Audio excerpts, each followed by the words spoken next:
कालज्जायाणं नमो रोहि सर्वसाहूनं वन्दितु सर्वसिद्धे ध्रुवमचलमणोऽवमङ्गगं पत्ते गोच्छामि समयपाहुड मृणमोऽसुधकेवलीभणिदं नमः समयसाराय स्वानुभूत्या चकासिते चित्स्वभावाय भावाय सर्वभावान्तरक्षिते निज स्वरूप को परमरस जामे भरो अपार वंदो परमानंदमय समय सार अभिकार।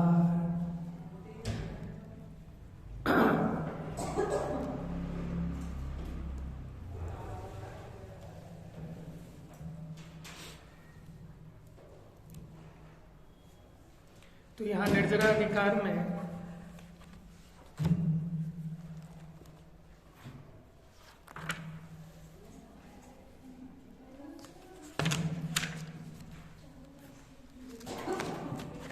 गाथा नंबर 200 चली थी, उसके बाद कलश नंबर 137 चला था, जिसमें जयचंद जी छावड़ा साहब ने विस्तार से पूरे विषय को समझा दिया कि जो जीव पर द्रव्य में आसक्त है, रागी है और सम्यक दृष्टि पने का अभिमान करते हैं, वे सम्यक दृष्टि नहीं है, वे वृथा अभिमान करते हैं। खोलो भैया वाली लाइट खोलो।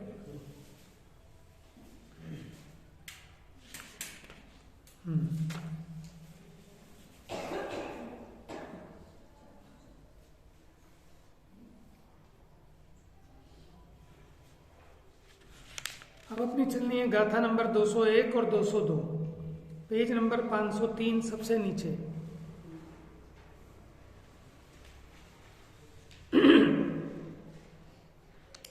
अब पूछता है कि रागी सम्यक दृष्टि क्यों नहीं होता, क्योंकि पिछली गाथा में कहा था ना, कलश में भी कहा था कि जब तक राग है तब तक वो सम्यक दृष्टि नहीं है, पापी है। तो यहाँ कहते हैं रागी जीव सम्यक दृष्टि क्यों नहीं होता। तो प्रश्न किया कि रागी जीव सम्यक दृष्टि क्यों नहीं होता। पहले आप बताओ, क्या रागी जीव हो सकता है सम्यक दृष्टि? नहीं हो सकता। फिर मैं दूसरा प्रश्न पूछूंगा, सोच के जवाब देना।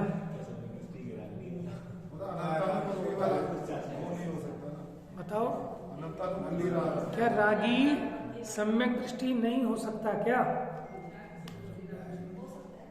अभी तो आप कह रहे थे नहीं हो सकता। वाला राग नहीं होगा ना। हाँ, कि यहाँ जब कह रहे हैं कि रागी सम्यक दृष्टि नहीं हो सकता, तो यहाँ कौन से राग की बात होगी? कि वो मिथ्यात्व के साथ रहने वाले राग की, कि जो सम्यक दृष्टि की भूमिका में नहीं रह सकता, ऐसा राग सम्यक दृष्टि को नहीं होता। लेकिन जो होता है उसकी अभी यहाँ बात नहीं है, क्योंकि वो अनंत संसार का कारण नहीं है। तो अब पूछता है कि रागी सम्यक दृष्टि क्यों नहीं होता, उसका उत्तर कहते हैं। परमाणु नित्ययम्पि पूरादादीनं तु विज्जते जस्स न विसो जानदियप्पा नयं तु सव्वागम धरो वि अप्पाणं यानन्तो अणप्पयं चाविसो अयानन्तो कहो सम्मदिट्ठी जीवा जीवे अयानन्तो मातृभि रागादि का सद्भाव है जिस जीव को वो सर्व आगम धर भले हो जानता नहीं आत्म को नहीं जानता जह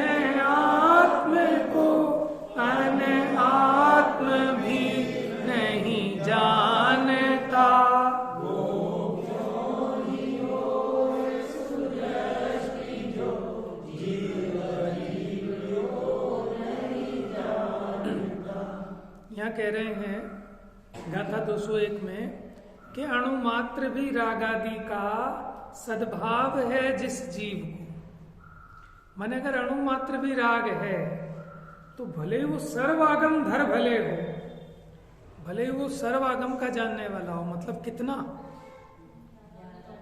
हाँ, 11 अंग 14 पूर्व नहीं, क्योंकि 9 पूर्व से आगे नहीं हो सकता मिथ्या दृष्टि को ज्ञान। तो 11 अंग 9 पूर्व का भी इतना ज्ञान है, तो भले ही उसको इतना ज्ञान क्यों ना हो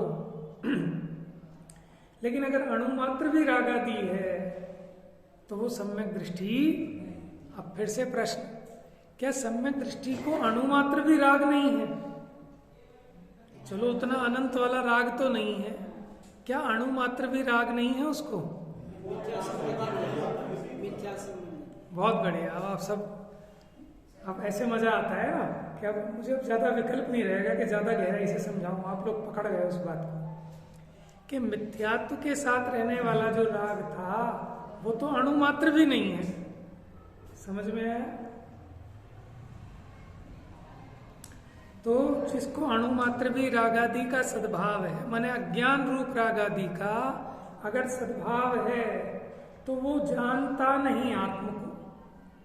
माने वो आत्मा को नहीं जानता, भले कितने शास्त्रों को उसने पढ़ा हो, लेकिन उस आत्मा का प्रत्यक्ष से स्वसंवेदन से उसको ज्ञान नहीं है। और नहीं जानता जहाँ आत्मा को, जहां आत्मा को नहीं जानता तो वो अनात्मा को भी कैसे जानेगा? देखो, जो प्रकाश को नहीं जानता उसको क्या पता कि अंधकार क्या है? समझ में आया? देखो, ये सापेक्ष है ना दोनों, आपा और ये आपा नहीं है। तो आप कब कह सकते हैं कि ये मैं नहीं हूं? कि जब आपको अपनी पहचान है। अगर आपको अपनी पहचान नहीं है तो आप कह सकते हैं कि मैं नहीं हूं। पेपर में एक क्वेश्चन आ जाए और हमें कुछ पता ही ना हो, सही और गलत करना है, तो आप ना तो सही कह सकते और ना गलत कह सकते। देखो, गलत भी आप कब कह सकते हो? जैसे हमने आपसे पूछा कि द्रव्य 8 होते हैं, सही है कि गलत है? क्यों? आप कैसे कह रहे हो कि गलत है? क्योंकि आपको ठीक का ज्ञान है। अगर आपको ठीक का ज्ञान ना हो तो आप कह सकते हो। पेपर में ऐसे क्वेश्चन आ जाते हैं, हमें पता ही नहीं, तो हम करना तो गलत ही था, लेकिन कर ही नहीं पाते, कुछ भी छोड़ के आ जाते हैं। तो कैसे गलत भी लगा दिया, सभी पता नहीं है। हाँ, तो आप किसी चीज को नहीं है वो भी तभी कह सकते हो कि जब है कि आपको खबर हो कि सही क्या है। कि औरंगजेब ने अपने बाप को मारा था और फिर वो गद्दी पे बैठा था। अब आप कैसे कह सकते हो कि अगर आपको इसकी जानकारी है, ठीक है, या फिर ये कहो कि औरंगजेब के बाप को बहुत बड़ी बीमारी थी इसलिए वो चल बसा, सही है कि गलत है? तो ऐसा गलत है आप तभी कह सकते हैं जब आपको उस विषय का सही ज्ञान हो। तो ये मैं नहीं हूं, समझ में? ये आप तभी कह सकते हैं जब आपको ये खबर हो कि मैं क्या हूं।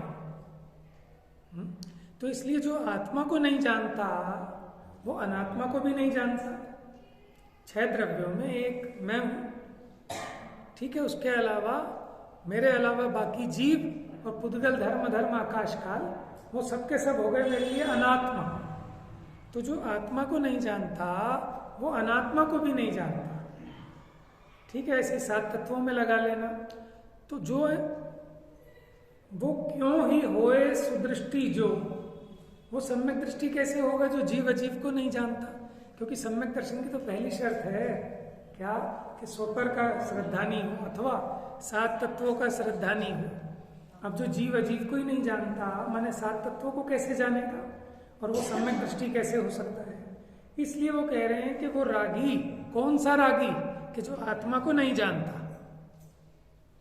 तो आत्मा को नहीं जानता तो अनात्मा को भी नहीं जानता, तो वो सम्यक दृष्टि कैसे हो सकता है? इसका मतलब नहीं हो सकता।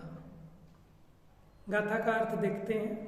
वास्तव में जिस जीव के परमाणु मात्र माने लेश भी रागादिक वर्तता है, वह जीव भले ही सर्वागम का धारी हो तथापि आत्मा को नहीं जानता, और आत्मा को नहीं जानता हुआ वह अनात्मा को भी नहीं जानता।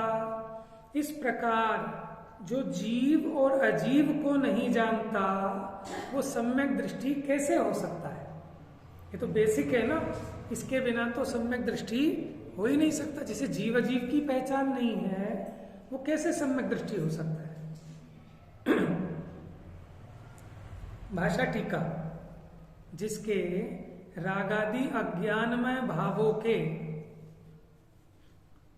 लेश मात्र का भी सद्भाव है। यहां जोड़ दिया टीका में, कौन से रागादि? अज्ञानमय वाले। लेश मात्र भी सद्भाव है, वह भले ही श्रुत केवली जैसा हो। श्रुत केवली तो नहीं हो सकता वो, माने लगभग ज्ञान उनके जैसा हो, तथापि वह ज्ञानमय भावों के अभाव के कारण, क्या कहा? ज्ञानमय भावों के अभाव के कारण आत्मा को नहीं जानता, और जो आत्मा को नहीं जानता वह अनात्मा को भी नहीं जानता। अब आप ये बताओ, आप शरीर को जानते हो? बताओ, जानते हो कि नहीं जानते हो? इतना मुश्किल क्वेश्चन है क्या? जानते हो, है ना? अच्छा, दूसरा क्वेश्चन, अब ये शरीर आत्मा है कि अनात्मा है? और आप क्या जानते हो? हाँ, आत्मा का मतलब यहाँ आत्मा मैंने होता है अपना, स्व। तो शरीर को तो जानते हो आप, ये शरीर है, लेकिन कैसा जानते हो? आप रूप जानते हो कि ये मैं हूं, जबकि है ये अनात्मा। समझ में आया? देह को जानते तो हैं, लेकिन कैसा जानते हैं? कि मैं हूं ऐसा, जबकि ये मेरा स्वरूप नहीं है, ये अनात्मा है? तो इसका मतलब हम आत्मा को नहीं जानते। तो आप कहोगे कि हम तो सबको जानते हैं, कि जानते तो हो, लेकिन अज्ञानी का ये जो जानना है वो मिथ्या है। क्यों? जिसको भी जानता है उसमें वो भेद नहीं जानता, आत्मा अनात्मा का विवेक नहीं है। ज्ञानी को कैसा जानना था? ये जो शरीर है ये मैं नहीं हूं, और हम कैसा जानते हैं? जो शरीर है ये मैं हूं। ये जो 5 इंद्रिय के विषय हैं इनमें से मेरा सुख नहीं आता, ये तो ज्ञानी का जानना है। और अज्ञानी कैसा जानता है? कि 5 इंद्रिय के विषयों में से ही सुख आता है। देखो, कल जब मैंने वहां घूमने गया था कितना मजा आया था, इसलिए जब कल जाऊंगा तो फिर बहुत मजा आएगा। समझ में? ऐसी जो मान्यता है ये अज्ञानमय मान्यता है। समझ में? जान तो सब कुछ रहा है, लेकिन कैसा जान रहा है? विपरीत जान रहा है। इसलिए शर्त पहली ये है कि जो 7 तत्वों को यथार्थ जाने वही सम्यक दृष्टि हो सकता है। खाली ऐसे जानने का नाम जानना नहीं है कि स्व को स्वरूप, पर को पर रूप, ऐसा जाने वो सम्यक दृष्टि है। तो जो आत्मा को नहीं जानता वो अनात्मा को भी नहीं जानता। माने वो जीव, पुद्गल, धर्म, आकाश, काल को भी नहीं जानता, आश्रय, बंध, संवर, निर्जरा, मोक्ष को भी नहीं जानता, ये देह, कर्म, नो कर्म, संयोग, इनको भी नहीं जानता। समझ में आ गया? देखो, बिना पहचान के जो जानना है उसे हम यहाँ जानना कहते ही नहीं। हम क्या नहीं कहते? लौकिक में भी नहीं कहते। समझ में? जैसे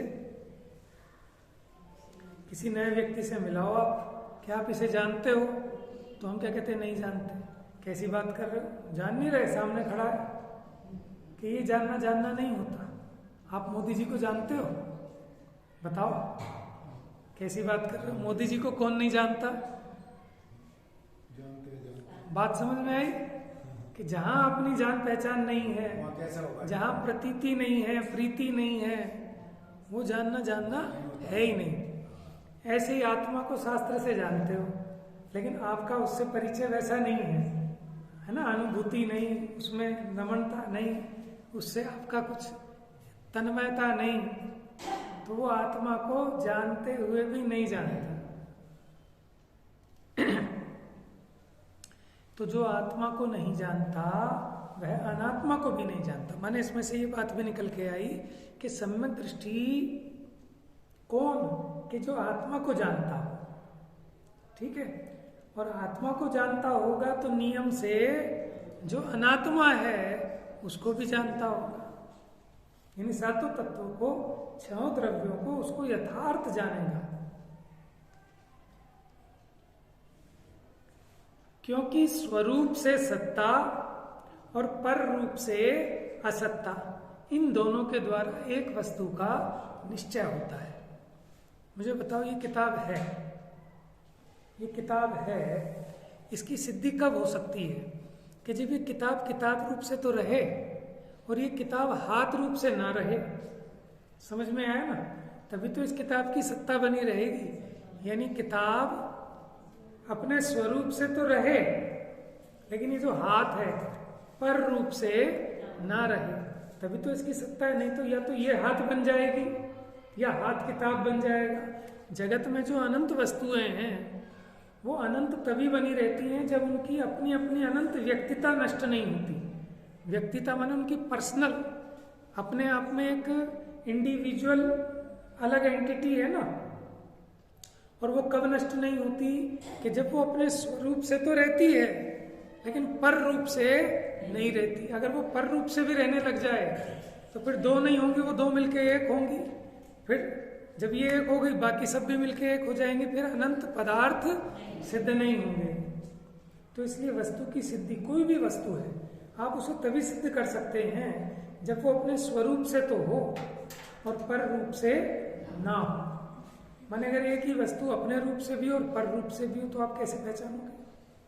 माने मैं मेरे रूप भी रहूं और आप रूप भी रहूं तो फिर मेरी सत्ता का नाश हो जाएगा। मेरी सत्ता का भी और आपकी सत्ता का भी, अनंत पदार्थों की सत्ता का नाश होगा। तो वस्तु का निश्चय कैसे होता है? कि स्वरूप से सत्ता और पर रूप से असत्ता नहीं होना। जैसे घट रूप से तो रहे लेकिन पट रूप से बिल्कुल भी ना रहे, और पट पने तो रहे लेकिन घट पने बिल्कुल ना रहे, तभी तो उनका निश्चय होता है। नहीं तो कैसे होगा? तो जिसे अनात्मा का, राग का, देह का, इन सबका निश्चय हुआ हो उसे गारंटी से आत्मा का भी निश्चय होना चाहिए। समझ में? जिसे ये समझ में आया कि ये देह है, ठीक है ना, माने ये अनात्मा है, ये मैं नहीं हूं, तो उसको ये भी समझ में आना चाहिए कि मैं क्या हूं। अब आप ये तो जानते हो कि ये देह है, लेकिन आप मैं क्या हूं ये नहीं जानते। तो देह को जो आपका जानना है वो जानना भी यथार्थ नहीं है, क्योंकि अज्ञानी के स्वरूप विपरीतता। बताओ और कौन कौन सी विपरीतता होती है? और कितने प्रकार की विपरीतता हो गई? फिर से बताओ एक बार नाम। स्वरूप विपरीतता, कारण विपरीतता और भेदा भेद विपरीतता। कहां पढ़ा आपने? कहां पढ़ा? मोक्ष मार्ग प्रकाशक, ठीक है। वहां पंडित जी ने स्पष्ट किया है अज्ञानी का बताते हुए कि माने वो भी उसको वैसे ही जानता है जैसे सम्यक ज्ञानी जानता है, लेकिन ये क्या करता है कि कारण विपरीतता, स्वरूप विपरीतता और भेदा भेद विपरीतता सहित जानता है। तीसरे या चौथे अधिकार में होगा। मोक्ष मार्ग प्रकाशक तो ऐसी चीज है कि वो बार बार पढ़ने जैसा है ना। अब हमें बहुत साल हो गए उसको पढ़े हुए, नहीं तो हम पहले हर बार लगा लेते थे उसको बार बार।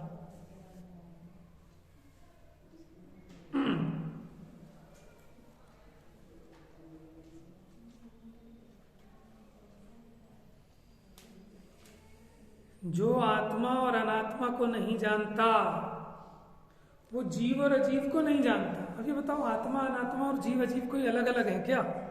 फिर ये क्यों कह रहे हैं कि जो आत्मा और अनात्मा को नहीं जानता वो जीव और अजीव को नहीं जानता? ऐसा क्यों कह रहे हैं? फिर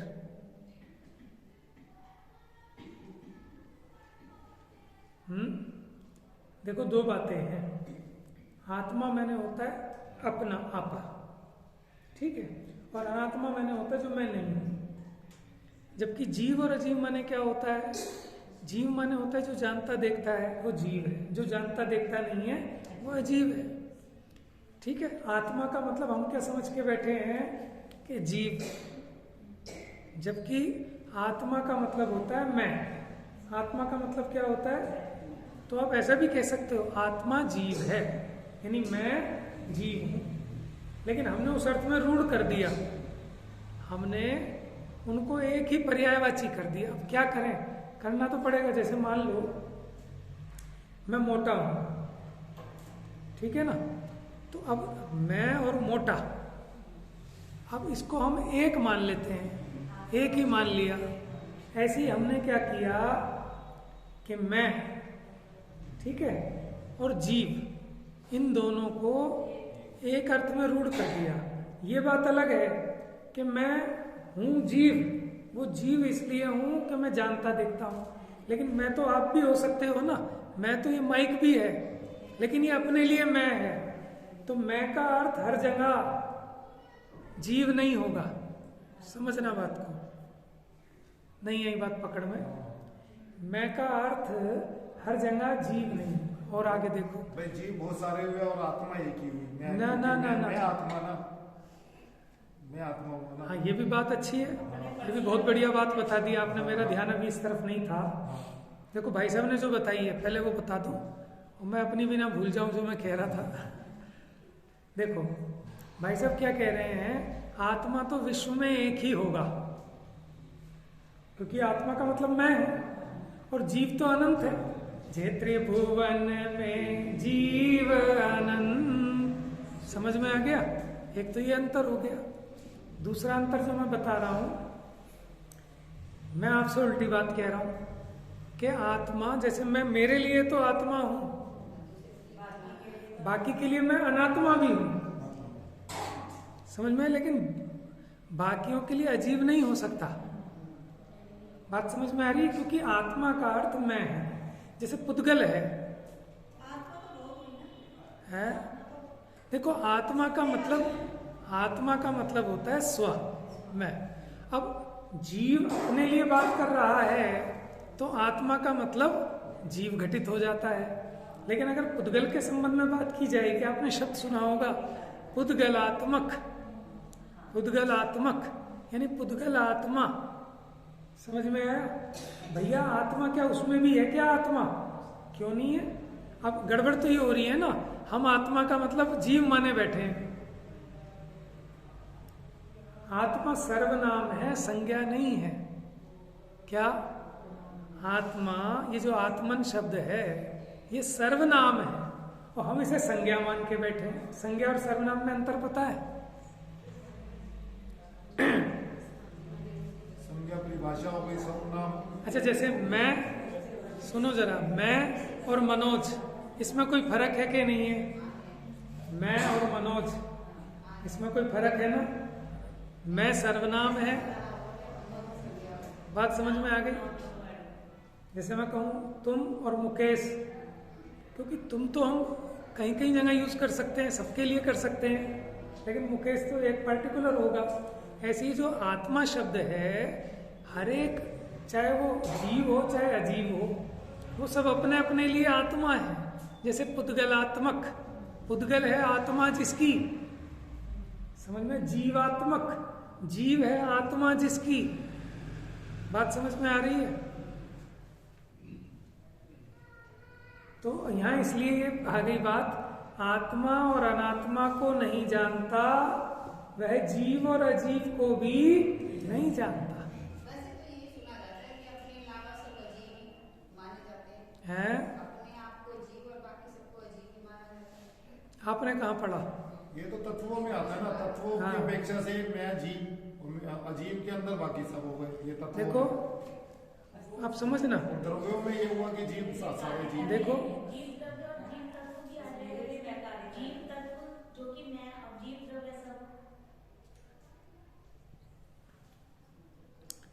देखो उसमें जो जीव तत्व और जीव द्रव्य में हम कहते हैं ना कि जीव तत्व का मतलब मैं है, वास्तव में तो जीव तत्व का मतलब होता है उसका वो भाव। देखो ये चार चीजें हैं, जीव तत्व, जीव द्रव्य, जीव अस्तिकाय और जीव पदार्थ। 9 पदार्थ होते हैं, उनमें भी जीव है पहला। 7 तत्वों में भी पहला जीव है। 6 द्रव्यों में भी पहला जीव है। 7 तत्वों में भी पहला जीव है। समझ में आया? क्योंकि जीव ही जानने देखने वाला, उसने सबसे पहले अपने को रखा। समझ में आया? तो अब इनमें ना सामान्य से आप देखें तो कोई अंतर नहीं है, समझने समझाने की अपेक्षाएं हैं।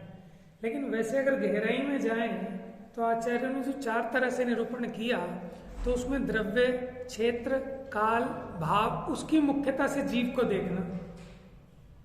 माने एक ही व्यक्ति को आप अलग अलग एंगल से देख सकते हैं कि नहीं देख सकते हैं?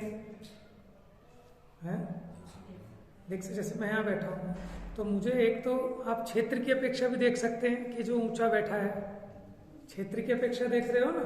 कोई व्यक्ति काल की अपेक्षा 8 से 9 जो बैठता है, देख तो मुझे ही रहा है।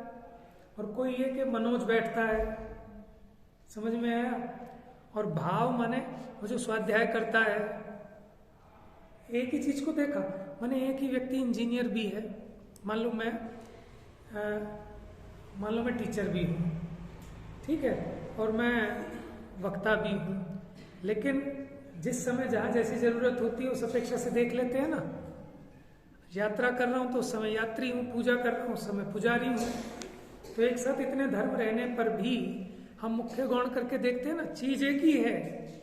तो ऐसे जीव तो जीव है, लेकिन उसको द्रव्य से, क्षेत्र से, काल से, भाव से, जैसे जीव अस्तिकाय की बात की, तो वहां क्षेत्र की मुख्यता से बात है कि जिनके बहुप्रदेश होते हैं उनको अस्तिकाय कहते हैं।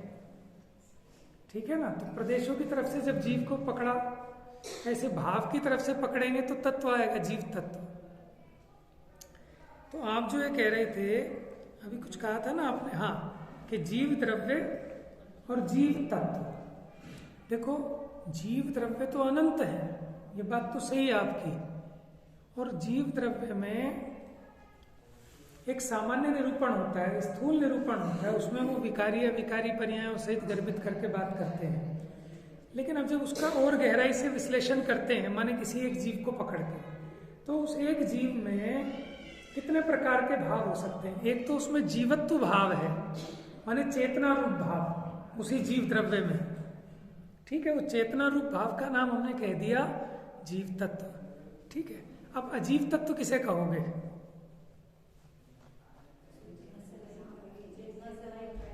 देखो, 2 बातें हैं 7 तत्वों को घटित करने की। मूल में 2 हैं द्रव्य, या 2 पदार्थ समझ लो, जीव और अजीव, ठीक है।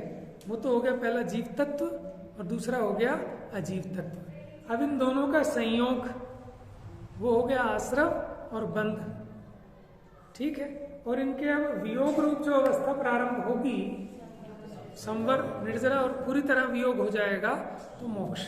एक तो 7 तत्व ऐसे घटित होते हैं। दूसरा, जब आप भाव तत्वों की बात करेंगे उस मुख्यता से, तो एक ही जीव में कैसे 7 घटित करेंगे? तो फिर वहां देखो, जीव का तो सबको पता है, जानने देखने वाला। अब अजीव तत्व कैसे घटित करोगे बताओ? इसके माध्यम से देखा जा रहा है। देखो, अब हम ये कह रहे हैं कि अब एक ही जीव में घटित करना है। जैसे हमने पहले तो अजीव में दूसरा अजीव ले लिया था जो अजीव होता है, लेकिन अपने में ही कैसे घटित करोगे? देखो, आश्रव, चलो अजीव को छोड़ के आगे पहले बढ़ते हैं, फिर लगाएंगे बुद्धि उसमें। आश्रम में क्या लोगे कि अपने में रागादि भावों का उत्पन्न होना, ठीक है, और अपना उन रागादि भावों में रुके रहना, वो बंद। फिर रागादि का जो नवीन रागादि उत्पन्न होते थे उनका उत्पन्न होना, रुक जाना, संवर। और जो रागादिक थे उनका कुछ क्षीण होना, पुराने वालों का, माने उसको दूसरे अर्थों में कहें तो शुद्धि की वृद्धि होना, शुद्धि होना संवर, शुद्धि की वृद्धि होना निर्जला, और पूर्ण शुद्धि हो जाना। अब ये तो एक आत्मा में घटित हो गए। अब रह गया अजीव तत्व। अब अजीव तत्व में कैसे घटित करेंगे कि मैं दूसरे के लिए माने किसी अन्य दूसरे जीव की मेरे में नास्ती है, किसी दूसरे अन्य जीव की मेरे में नास्ती है, माने मैं दूसरे जीव से भिन्न रहता हूं, दूसरे जीव रूप नहीं होता, तो उसकी अपेक्षा ये अजीबपना घटित हो सकता है। इसीलिए अजीब कहा, अपने से जितने भी हैं सबको अजीब कहा, इसीलिए। हाँ, आप उस अपेक्षा देखो, उसमें क्या है, नए प्रज्ञापन में जो 47 नए गिनाए हैं वहां इस प्रकार के प्रयोग किए हैं।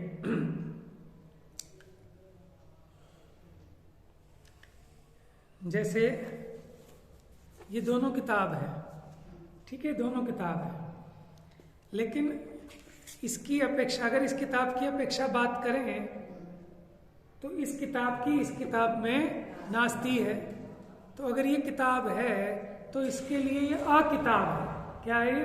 आ किताब। और अगर ये किताब है तो इसके लिए ये है किताब, क्योंकि अस्थि नास्ती है ना, अपनी अपेक्षा तो अस्थि है लेकिन दूसरे की अपेक्षा नास्ती। जैसे मैं जीव हूं तो मैं मेरे लिए तो जीव हूं लेकिन दूसरे के लिए अजीब हूं, क्योंकि उसमें उसकी नास्ती है। अभी मैंने आपसे पूछा था ना, आपने कहाँ पढ़ा, तो ये जो नए प्रज्ञापन है उसमें गुरुदेव के प्रवचन है, प्रवचन सार के अंत में जो 47 नए गिनाए हैं, अस्थि नास्ति आदि, और लोहोमय बाण की भांति दूसरे बाण को अलोहोमय कहते हैं कि उसमें भी स्वद्रव्य, स्वक्षेत्र, स्वकाल, स्वभाव उससे घटित किए, वो 8 नए लिए हैं वहां पर। तो वहां ये बात घटित की कि जैसे 2 बाण हैं लोहे के, ठीक है, दोनों लोहे के हैं, लेकिन अगर इस वाले लोहे के बाण को पकड़ते हो तो ये दूसरे वाला अलोहमय है, क्योंकि इसके वाला लोहा उसमें नहीं है, उसमें है उसका अपना लोहा है, और इस वाले की अपेक्षा ये अलोहमय है, यद्यपि हैं दोनों लोहे के। बात समझ में आई? तो मुझ में पर जीव की नास्ती है, इस अपेक्षा मेरे में अजीबपना भी घटित हो सकता है, क्योंकि एक जीव दूसरे के लिए कार्यकारी नहीं है, उसका स्वरूप उसमें है नहीं ना, नास्ती है ना मेरे में उसकी। तो अपेक्षाएं बहुत हैं, लेकिन आत्मा मतलब स्व, और अब स्व का स्वरूप कैसा है कि जानने देखने वाला, इसका नाम हुआ जीवपना। तो जो आत्मा और अनात्मा को नहीं जानता वो जीव अजीव को भी नहीं जानता, तथा जो जीव अजीव को नहीं जानता, अब आप और लगाओ इसमें, जो जीव अजीव को ही नहीं जानता वो आश्रव बंध संवर निर्जरा मोक्ष को क्या जानेगा, क्योंकि ये तो उनके संयोग और वियोग से होने वाली दशाएं हैं। और जो सात तत्वों को नहीं जानता वो तत्व ज्ञानी कैसे हो सकता है, ज्ञानी कैसे हो सकता है, सम्यक दृष्टि कैसे हो सकता है। इसलिए रागी ज्ञान के अभाव के कारण सम्यक दृष्टि नहीं है। कौन सा रागी ले रहे हैं? अज्ञानी को। यहां कौन सा रागी पकड़ना कि जो अज्ञानी है। देखो पंडित जयचंद जी ने खुलासा कर दिया, यहां राग शब्द से अज्ञानमय राग द्वेष मोह कहे गए। तो क्या राग द्वेष मोह ज्ञान में भी होते हैं क्या? आपका प्रश्न होना चाहिए ना। ये यहां कह रहे हैं, यहां राग शब्द से अज्ञानमय मोह राग द्वेष कहे गए हैं। तो क्या राग द्वेष ज्ञान में भी होते हैं क्या? और हाँ, कलश भी ज्ञानी के सब भाव शुभाशुभ ज्ञानमयी है, अज्ञानी के वही भाव अज्ञानमयी। ये तो बड़ी बेईमानी सी लगती है? अच्छा, फिर दूसरा प्रश्न कि जो ज्ञान में भाव है अथवा अज्ञान में भाव है वो है ज्ञान गुण की पर्याय, और जो राग द्वेष है वो चारित्र गुण की विकारी पर्याय है। तो ज्ञान माने राग ज्ञान में कैसे हो सकता है और अज्ञान में कैसे हो सकता है? नहीं हो सकता। वो उसका सहचर है कि जो राग द्वेष अज्ञान के साथ रहने वाले हैं उनकी यहां बात है, समझ में, उसी को हम कह देते हैं अज्ञानमय राग द्वेष। यद्यपि राग द्वेष अलग गुण की पर्याय है और अज्ञान वो ज्ञान गुण की पर्याय है। जैसे हम कहते हैं ना सराग सम्यक्त्व, तो तो एक तरफ तो आप कहते हो सम्यक दृष्टि को राग नहीं हो सकता, और एक तरफ सम्यक तो की आपने भेद कर दिए सराग और वीतराग। समझ में आया? तो वहां सराग का मतलब यह है कि सम्यक तो कोई राग और वीतराग नहीं होता, क्योंकि सम्यक तो श्रद्धा गुण की पर्याय है और राग चारित्र गुण की पर्याय है। लेकिन ऐसा सम्यक दृष्टि जिसके अभी राग मौजूद है वो कहलाएगा सराग सम्यक दृष्टि, और ऐसा सम्यक दृष्टि जिसके राग मौजूद नहीं है वो कहलाएगा वीतराग सम्यक दृष्टि। नहीं, वीतराग सम्यक दृष्टि कौन होते हैं? 12वें गुण स्थान वाले। कहने को आप कह लो 7वें गुण स्थान में भी अपेक्षाएं बहुत हैं, अपेक्षाओं को यथार्थ समझना। तो किस लिए कह दिया कि यद्यपि सम्यक तो सराग और वीतरागी नहीं होता, लेकिन अगर उसके साथ में पाया जा रहा है तब उसको कह दिया। तो यहां उस राग की बात है कि जो अज्ञान दशा में पाया जाता है।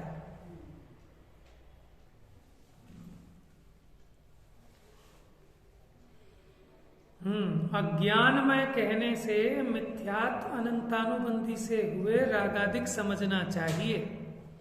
मिथ्यात्व के बिना चारित्र मोह के उदय का राग यहां नहीं लेना, क्योंकि अविरत सम्यक दृष्टि इत्यादि को चारित्र मोह के उदय संबंधी जो राग है वो ज्ञान सहित है, लेकिन फिर भी हम उस राग को ज्ञानमय राग नहीं कहेंगे।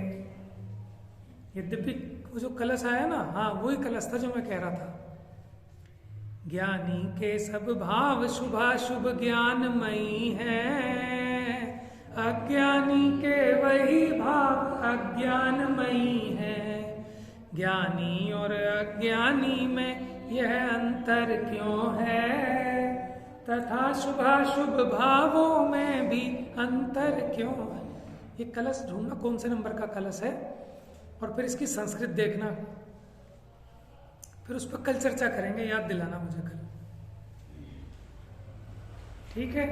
तो अब आप ये समझना, मैंने प्रश्न ये खड़ा किया था कि इन्होंने कहा अज्ञान में राग द्वेष लेना, तो क्या राग द्वेष ज्ञान में भी होते हैं क्या? कि नहीं भाई साहब, राग द्वेष ज्ञान में नहीं होते, तो फिर राग द्वेष अज्ञान में भी नहीं होते। लेकिन वो राग द्वेष जो अज्ञान दशा में पाए जाते हैं उनकी यहाँ बात है, और वो राग द्वेष जो ज्ञान दशा में पाए जाते हैं माने चौथे गुण स्थान के बाद, उनकी अभी यहाँ बात नहीं है। लेकिन इससे हम ये तो नहीं कह सकते कि वो राग द्वेष ज्ञानमयी है, वो ज्ञान स्वरूप है। ये ढूंढ रहा, मुझे इस पर डाउट है कि ऐसा जो लिखा उन्होंने कि ज्ञानी के सब भाव शुभाशुभ ज्ञान, ये है कि नहीं है मूल छंद में, संस्कृत में है कि नहीं।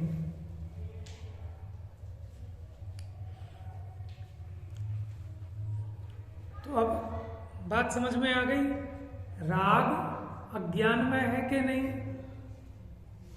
उसको कहने की विवक्षा ये है कि अज्ञानी के जो राग पाया जाता है उसको हम उपचार से अज्ञान में राग कहते हैं, और ज्ञानी के जो राग पाया जाता है उसको कहना चाहो भले कह लो, लेकिन उसमें दोष ये खड़ा होता है कि फिर वो ज्ञान में राग कहने से ऐसा लगने लगता है जैसे कि वो अच्छी चीज है, वो उपादेय है।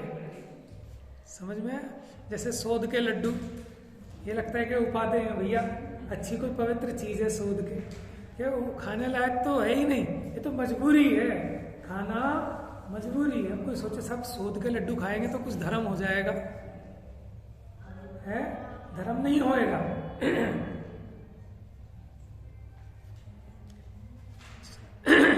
संस्कृत से देख के आराम से नहीं मिलेगा, वो हिंदी के जो है ना अपनी कलस्टी का हिंदी अनुवाद वाली, उसमें मिल जाएगा, शुरू में ही है।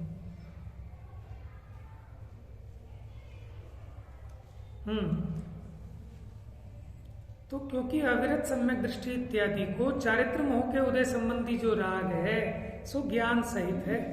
सम्यक दृष्टि उस राग को कर्मोदय से उत्पन्न हुआ रोग जानता है और उसको मिटाना ही चाहता है। कौन? सम्यक दृष्टि, लेकिन मिथ्या दृष्टि नहीं। उसे उस राग के प्रति राग नहीं है, माने उसको राग उपादेय नहीं लगता, और सम्यक दृष्टि के राग का लेश मात्र सद्भाव नहीं है, ऐसा जो कहा है वो इस प्रकार है कि सम्यक दृष्टि के अशुभ राग तो अत्यंत गौण है। क्या कह रहे हैं? सम्यक दृष्टि के अशुभ राग तो अत्यंत गौण है, और जो शुभ राग होता है वह उसे किंचित मात्र भी भला नहीं समझता और उसके प्रति लेश मात्र राग नहीं रखता, और निश्चय से तो उसके राग का स्वामित्व ही नहीं है, इसलिए उसके लेश मात्र राग नहीं है। यदि कोई जीव राग को भला जानकर उसके प्रति लेश मात्र राग करे तो वो भले ही सब शास्त्रों को पढ़ चुका हो, मुनि हो, व्यवहार चारित्र का पालन करता हो, तथापि ये समझना चाहिए कि उसने अपने आत्मा के परमार्थ स्वरूप को नहीं जाना। कर्मोदय जनित राग को ही अच्छा मान रखा है तथा उसी से अपना मोक्ष माना है। इस प्रकार अपने और पर के परमार्थ स्वरूप को न जानने से, माने अपने और पर के यथार्थ स्वरूप को न जानने से जीव अजीव के परमार्थ स्वरूप को नहीं जानता। अब यहाँ आत्मा अनात्मा की जगह क्या कह दिया? अपने और पर के। आत्मा अनात्मा कहो अथवा अपने और पर के कहो, तो उनको नहीं जानता तो जीव अजीव को भी नहीं जानता। अब जो जीव अजीव इन दो को नहीं जानता वो सम्यक दृष्टि कैसा? माने रागी जीव सम्यक दृष्टि नहीं हो सकता। अब इस अर्थ का कलश रूप काव्य कर लेंगे। सोए हुए प्राणियों को जगाएंगे। कल आप लोग एक बार आने से पहले व्हाट्सएप पे चेक कर लेना, अगर बाई चांस नहीं हुआ तो उस हिसाब से आप प्लान करना। ग्रुप पे हो ना, सभी लोग हैं, तो कल एक बार आने से पहले ग्रुप पे जरूर मैसेज पढ़ लेना। वैसे तो होगा, बाई चांस अगर नहीं हुआ तो देख लेना पहले। आप दूर से आते हैं, उनकी दिक्कत है, पास वाले तो आए, कोई बात नहीं। जा वाणी के ज्ञान से सूझे